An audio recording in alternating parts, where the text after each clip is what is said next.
Because remember, this is a centerpiece of President Biden's agenda, and defeat for this would be a devastating blow to the president. Now, as you can imagine, Hallie, progressives, including in the House, including in the Senate, are not happy with Manchin. Many of them want this reconciliation bill as a top priority to deal with climate change, to make investments in healthcare, childcare. Bro, I can't show that image, dude.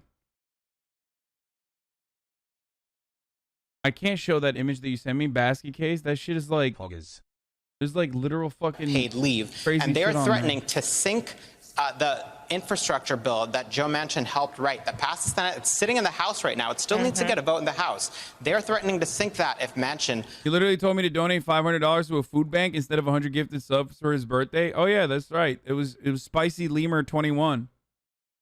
Sharply curtails or tries to kill the reconciliation bill. Senator Bernie Sanders put out a tweet yesterday responding to his colleague from West Virginia saying if the reconciliation bill goes down, then he's going to fight to take down the infrastructure bill, that these two have to move at the same time.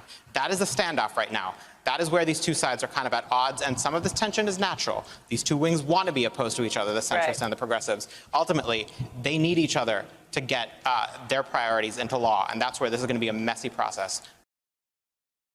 Purdue Pharma's opiate settlement sparks backlash. I didn't talk about this yesterday, but the Sackler family got away pretty much scot-free. They're paying $4.5 billion, and they never had to actually admit guilt, despite the fact that they were like personally incredibly invested in lying and spreading misinformation about how addictive their substance was, and pumping it to doctors, and also, you know, pumping the American nation full of the opiates that they sold.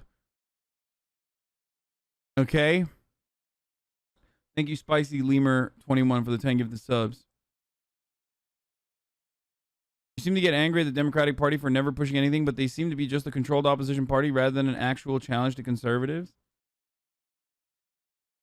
Yes. That is why I criticize the Democratic Party all the time. But in a situation where you don't have in a situation where you don't have an alternative, then you got to work with what you have. A bankruptcy judge gave conditional approval to a multi-billion-dollar plan to settle lawsuits against Purdue Pharma, the maker of OxyContin. That company is blamed for helping cause the opioid crisis. Tonight, its owners said they are sorry for the suffering and loss. CBS's Anna Werner gets reaction on the settlement. The opioid epidemic killed over 500,000 Americans and drove the makers of OxyContin into bankruptcy. Under the plan approved today, the Sackler family will forfeit ownership of Purdue Pharma, turn over 30 million documents, and pay $4.5 billion. In return, the Sacklers cannot be sued. A majority of states accepted the plan, but others plan to appeal. Connecticut Attorney General William Tong. The bankruptcy laws should not... It's not even a fucking real bankruptcy. Most of their assets are pulled out of fucking Purdue Pharma. They're literally still billionaires. The family is still billionaires. They're like claiming that, like, you can't declare bankruptcy on a fucking corporation and still maintain billions of fucking dollars, dude. It's, by the way, that's literally at the heart of like criminal gang shit, okay? That's when like you go to jail, but like, you know, your family is still living in a fucking fat mansion. Like, you got all your assets. Like, this is literally fucking gang shit 101, okay? Yeah, we accept no wrongdoing. We are not at fault. We're just going to declare bankruptcy, and we're going to put all of the fucking, you know, all of the money that we make from selling OxyContin still to the recovery efforts of a problem that we caused.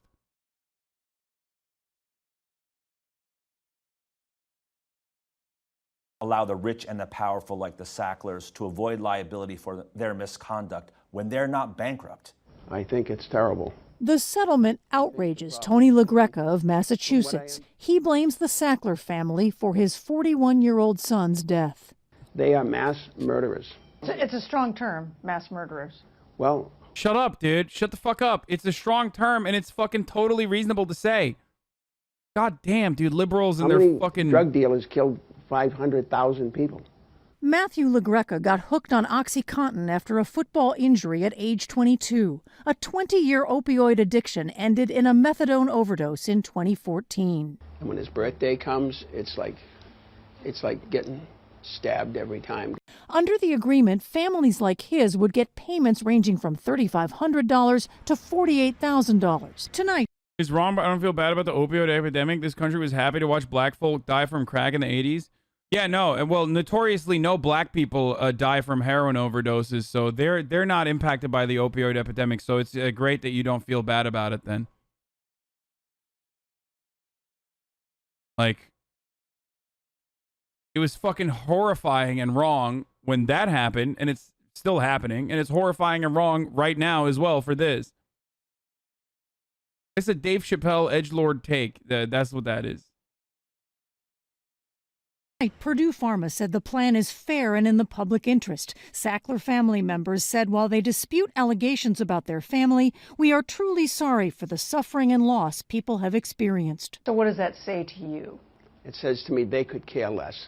So you come here how many times a week now? 3 or 4. Is there a message that you're sending to your son? That your death should have never happened.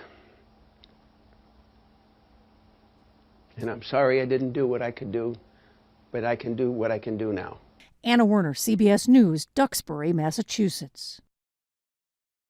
500,000. That times 500,000, by the way.